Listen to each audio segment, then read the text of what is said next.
Lily Loves Reading presents The Luckiest Leprechaun by Justine Korman, illustrated by Denise, Brunkus.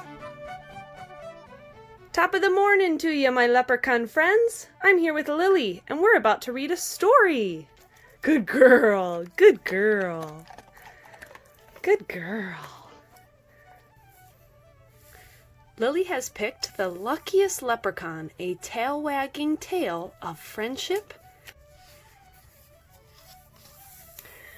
Mackenzie O'Shamrock at your service, but you can call me Mac.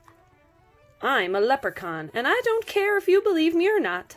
Get too close, and I'll show you who's real with my hammer. I may be small, but we leprechauns are not to be trifled with. There. Now that that's settled, pull up a toadstool or a chair if you're too big, and I'll tell you my story.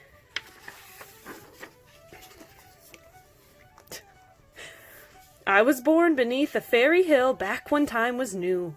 Ever since, I've been making shoes for fairy folk and guarding my gold from greedy people. Treasure hunters have to get up pretty early in the morning to get the best of Mackenzie O'Shamrock. And since leprechauns work at night and sleep during the day, I'm up much earlier than most. No, they haven't made a human yet who could outsmart me.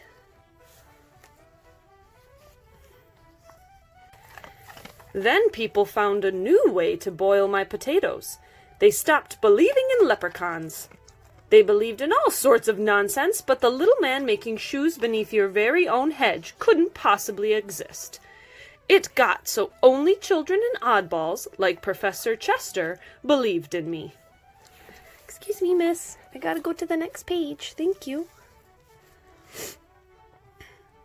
I didn't need people anyways.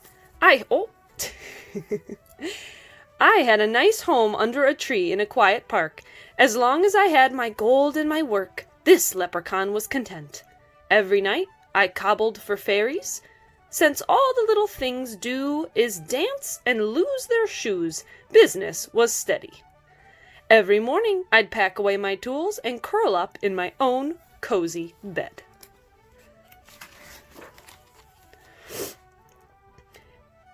And that's just what I was doing one fine morning when I heard a horrible scratching overhead. Dirt poured down on my favorite armchair as a pair of giant paws burst through the ceiling. My thimble collection clattered on the floor. I grabbed my hammer and ran outside to see who was wrecking my home. I expected a goblin or some other horrible monster.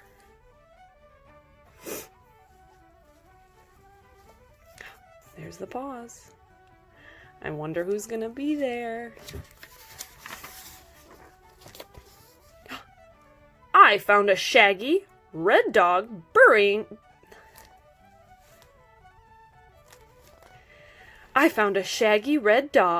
burying a stinky soup bone. Hello, she barked. Who are you? I'm Mackenzie O'Shamrock, I shouted. And you've got some nerve destroying my home. You'll not be stealing my gold, you mangy mortal. So just take your bone and go home. I'm sorry, I didn't realize anyone was living here, the dog said. Is that your gold? It's very pretty. Go, shoo, get lost, I shouted. The dog didn't budge. Shaking her head, she said, I feel terrible. I've got to make this up to you. I'll fix your house. I'll be your guard dog. I don't need a guard dog, I said.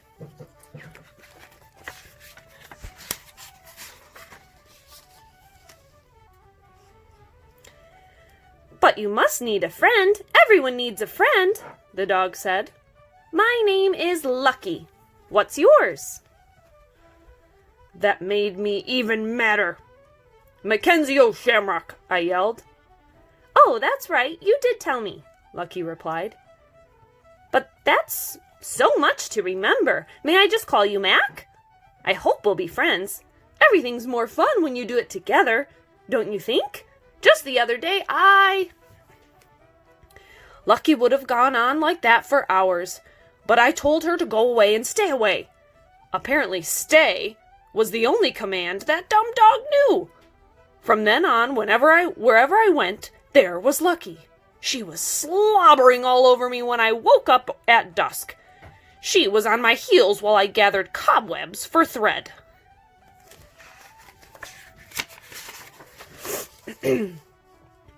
Lucky even tailed me when I made my deliveries to fairies. And she always had a cheerful word, or 100. It drove me nuts. That dog was even happy when it rained. Rain is where rainbows come from, Lucky said. I love rainbows, don't you? I could chase them all day. Why don't you go chase them then? So I can get some quiet around here, I growled.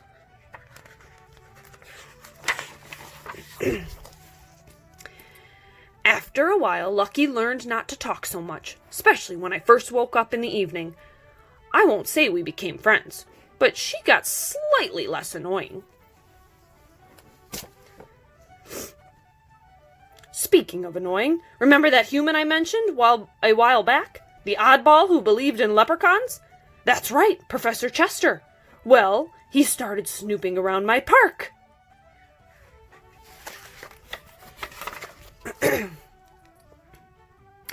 He's after my gold, I cried. Maybe he just wants to be friends, Lucky suggested. I snorted. Huh. Humans want only one thing from a leprechaun, gold. But he won't get the best of Mackenzie O'Shamrock. Professor Chester was getting dangerously close. He even found a fairy shoe. Don't worry, Mac, said Lucky. You've got your guard dog, remember?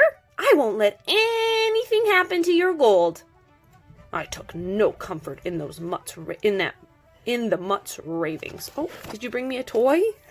Did you bring me a toy? Thank you. Go get it.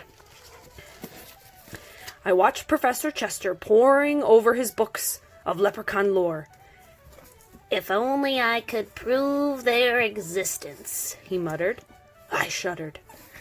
Maybe he'll just go away, Lucky said. I thought about packing up, but I liked my cozy life under the tree. Besides, business was good.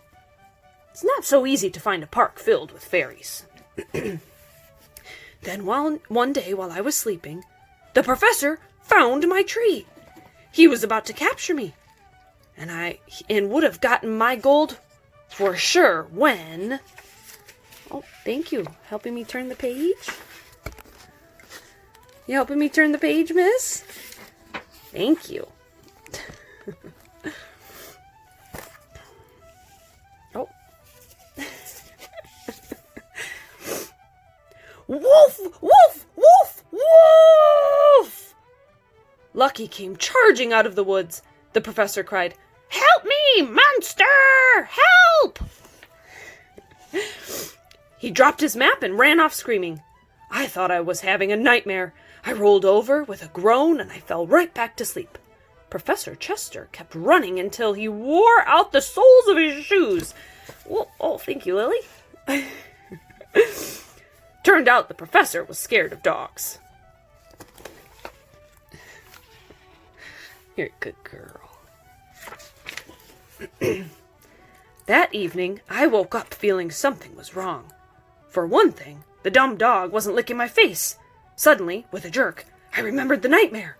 I checked for my gold in all my secret hiding places. It was gone! And so was Lucky. I called Lucky's name until my voice was hoarse, but there was no answer. I felt as if I had lost my shadow, my friend. Then it hit me. My worst fear had come true. The dog wasn't as silly as she seemed. Lucky had duped me into trusting her. As soon as I'd let my guard down, she'd run off with my gold. I, Mackenzie O'Shamrock, the smartest leprechaun of all, had finally been tricked out of my own treasure.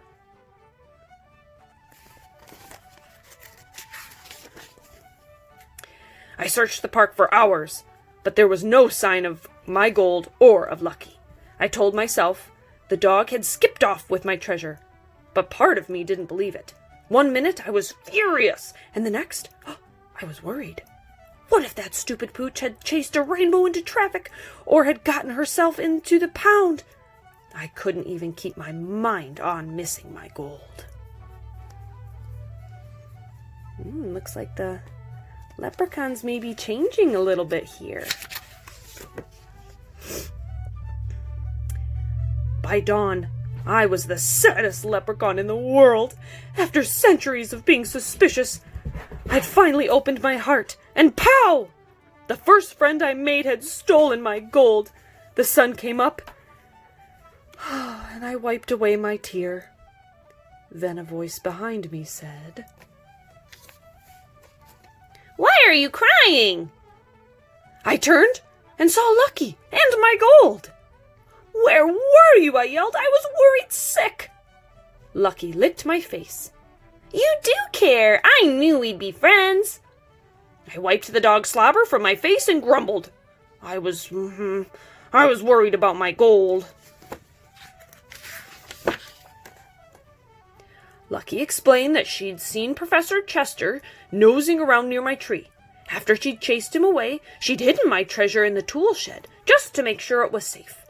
Then, worn out from excitement, she'd fallen asleep. "Did you really spend all night looking for me?" Lucky asked. And the gold," I said hastily. But the damage was done. The dog knew I cared, and she wouldn't stop wagging her tail over it.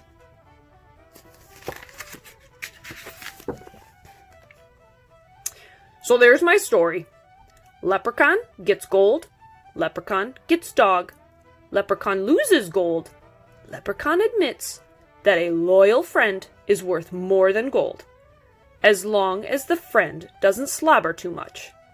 Now, if that isn't a tale worth telling upon a toadstool, I'm sure I don't know what is.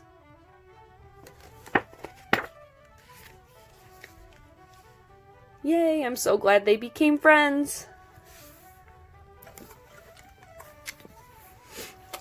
Miss Lily, what did you think about that leprechaun tale? You're my friend, even if you do slobber on me. Good girl. Good girl.